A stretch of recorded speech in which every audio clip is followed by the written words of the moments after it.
I want to share with you steps you can take in your life that might leave some cash in your accounts for more important things in your life. You know how that saying is, we waste X amount of gallons of water if we brush our teeth and leave the water running? Well, I bet there are aspects of your life where you're leaving X amount of dollars on the table by being inefficient. Let's explore that. Number 1, food. There's so much food waste happening. Yes, I agree. Somehow the vegetables you buy for yourself spoil faster than the ones your parents bought. How do we limit food waste? And how does this save money?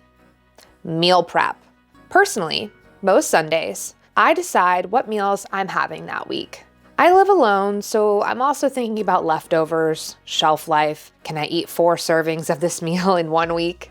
I save a lot of recipes from social media.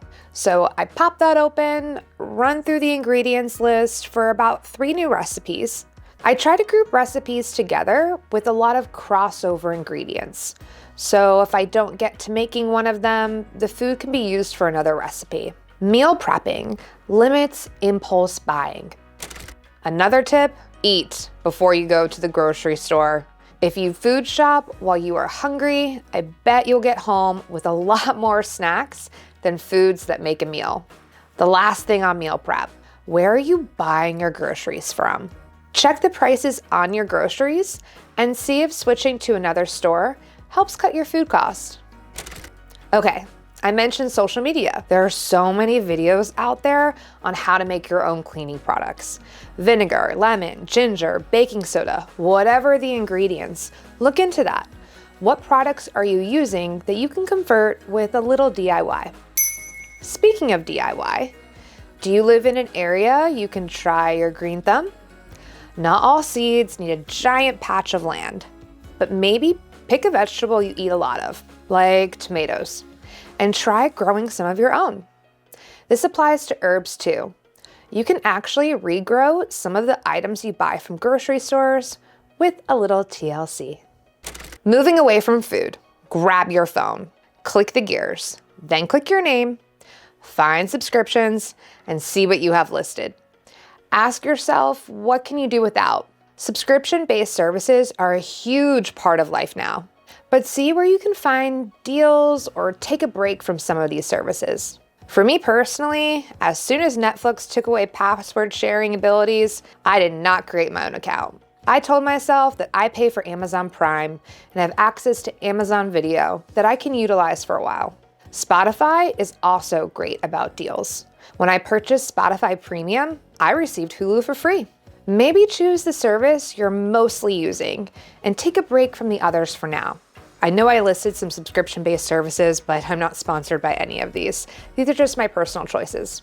One of my favorite topics, online shopping. Honestly, I shop 90% online for clothes. This means I might be even spending more because moving items into a cart and clicking purchase is so much easier than getting to the actual store, seeing if the item's in stock, etc., etc. Depending on what type of clothes shopper you are, maybe you just pause altogether. Try clothing swaps with friends. Have a group of friends bring clothes they don't really wear anymore but are in good condition, and just start swapping. This spruces up your wardrobe without breaking the bank. On the topic of clothes is events. I'm so guilty of buying a new outfit for a holiday party, wedding, rehearsal dinner. Look into borrowing from a friend or renting an outfit. There are services now that allow you to rent clothes rather than buying a dress or a jumpsuit. And men, this applies to you too. Borrow a suit jacket from a friend. Rent a suit or a tux. I do think every man should have at least one suit of their own, but swapping out rented jackets is a frugal fix. My last bit on clothes. If you invest in timeless staple pieces, you're overall going to be spending less on clothes. Quality over quantity here. Frugal does not have to look like rice and beans dinner. We've spruced up the vibe by being smarter about spending and waste. I think of frugal as reduce, reuse, repurpose. I think these are tips you can apply to any part of your financial journey. There are so many creative ways to be frugal than we spoke about here. So be creative. Don't waste your money. I'm Mo, and here we talk about money.